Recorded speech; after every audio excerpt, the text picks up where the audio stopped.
ಸೌತೆಕಾಯಿ ಬಗ್ಗೆ ಹೇಳ್ತಾ ಇದ್ನಲ್ಲ ನೋಡಿ. ಈ ಸೌತೆಕಾಯಿ ಬಹುಶಃ ನಾವು ಸಾಕಷ್ಟು ನೂರಾರು ಸೌತೆಕಾಯಲ್ಲಿ ಒಂದು ಸೌತೆಕಾಯಿ ಕಹಿ ಇರ್ಬೋದೇನೋ, ಆದರೆ ಯಾವುದೇ ಸೌತೆಕಾಯಲ್ಲೂ ಕಹಿ ಇರಲ್ಲ. ಇದು ಹಾಸನದ ವಿಶೇಷ. ಹಾಸನದಲ್ಲಿ ಬಹುಶಃ ಸೌತೆಕಾಯಿ ತಿನ್ನದೆ ಹೋಗದೆ ಇರುವಂಥವ್ರು ಯಾರೂ ಇಲ್ಲ. ಗೊತ್ತಿಲ್ಲದಿರೋರು ಇಲ್ಲಿಗೆ ಬರ್ತಾರೆ, ಸೌತೆಕಾಯಿ ತಿಳ್ಕೊಂಡು ಮಾರ್ಕೆಟಿಗೆ ಬಂದು ಸೌತೆಕಾಯಿ ಎಲ್ಲೇ ಇದ್ದರೂ ನಮಗೆ ಯಾವುದೇ ಹಣ್ಣು ಹಂಪಲು ಬೇಡ, ನಮಗೆ ಸೌತೆಕಾಯಿ ಬೇಕು ಅಂತ ಹಗಲು ರಾತ್ರಿ ಕಾದು ಈ ಸೌತೆಕಾಯಿ ತೆಗೆದುಕೊಂಡು ಹೋಗ್ತಾರಂತೆ. ಹಾಸನದ ವಿಶೇಷ ಈ ಸೌತೆಕಾಯಿ.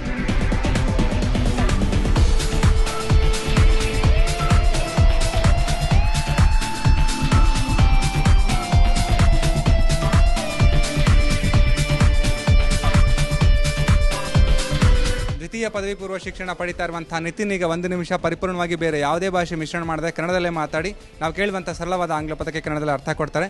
ನಮಸ್ಕಾರ ನಿತಿನ್. ನಾನು ಕನ್ನಡ ಅಂದರೆ ಅದರ ಒಂದು ಮಹತ್ವವನ್ನು ಕುರಿತಾಗಿ ಹೇಳೋಕ್ಕೆ ಇಷ್ಟಪಡ್ತೀನಿ.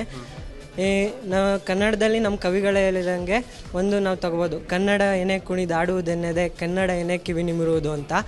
ಏನು ಅಂದರೆ ಅಂಥ ಒಂದು ಮಹತ್ವ, ಒಂದು ಸೌಂದರ್ಯ ನಮ್ಮ ಭಾಷೆಯಲ್ಲಿದೆ.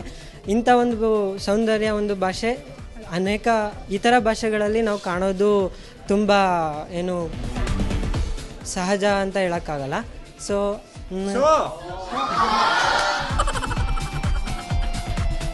ಆದ ಕಾರಣ ಏನು ಅಂದರೆ ನಾವು ಬೇರೆ ಭಾಷೆಗೆ ಹೆಚ್ಚಾಗಿ ಮಾರು ಹೋಗ್ತಿರೋ ಕಾರಣ ಏನಂತ ಅಂದರೆ ಆ ಭಾಷೆಯಲ್ಲಿ ಕೆಲವು ಏನು ಈಗ ಒಂದು ಆಂಗ್ಲ ಭಾಷೆಯನ್ನು ತೆಗೆದುಕೊಂಡ್ರೆ ಅದರಲ್ಲಿ ಕೆಲವು ವಿಚಾರಗಳು ಕನ್ನಡಕ್ಕೆ ಎಲ್ಲವನ್ನು ತರ್ಜುಮೆ ಮಾಡಲು ಆಗೋದಿಲ್ಲ. ಆ ಒಂದು ತರ್ಜುಮೆ ಮಾಡಿ ನಮ್ಮ ಜ್ಞಾನಾರ್ಜನೆ ಮಾಡೋಕ್ಕೋಸ್ಕರ ನಾವು ಬೇರೆ ಭಾಷೆಗಳ ಮೇಲೆ ಅವಲಂಬಿತರಾಗಿ ಆಗಲು ಅದು ಬೇಕಾಗಲೇ ಒಂದು ವಿಷಯ ಆಗಿದೆ.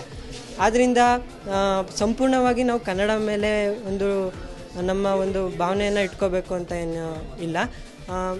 ನಮ್ಮ ಒಂದು ಮಾತೃಭಾಷೆಯಾಗಿ ಕನ್ನಡದ ಮೇಲೆ ಅಭಿಮಾನ ಇರಲೇಬೇಕು.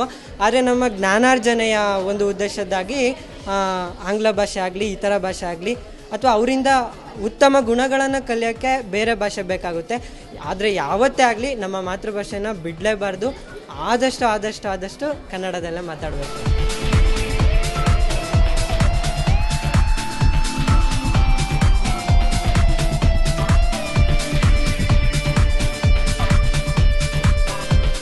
ಇಂಜಿನಿಯರ್ ಅಂದ್ರೆ ಅಭಿಯಾಂತಕರು. ಟೊಮೆಟೊ ಅಂದ್ರೆ ನೋ ಪಾರ್ಕಿಂಗ್ ಅಂದ್ರೆ ನಿಲುಗಡೆ ನಿಷೇಧ. ನಾನ್ ಸ್ಟಾಪ್ ಅಂದ್ರೆ ತಡರಹಿತ. ಡಿಕ್ಷನರಿ ಅಂದ್ರೆ ಶಬ್ದಕೋಶ ಅಥವಾ. ಧನ್ಯವಾದ.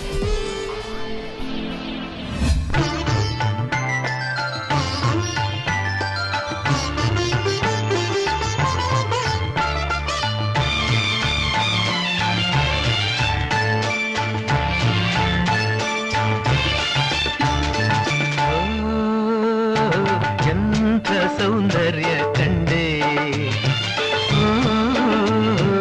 ಎಂಥ ಸೌಂದರ್ಯ ಕಂಡೆ, ಆದಿಶಕ್ತಿಯೋ ಮಹಾಲಕ್ಷ್ಮಿಯೋ ವಾಣಿಯೋ ಕಾಣೆನ, ಎಂಥ ಸೌಂದರ್ಯ ಕಂಡೆ, ಎಂಥ ಸೌಂದರ್ಯ ಕಂಡೆ.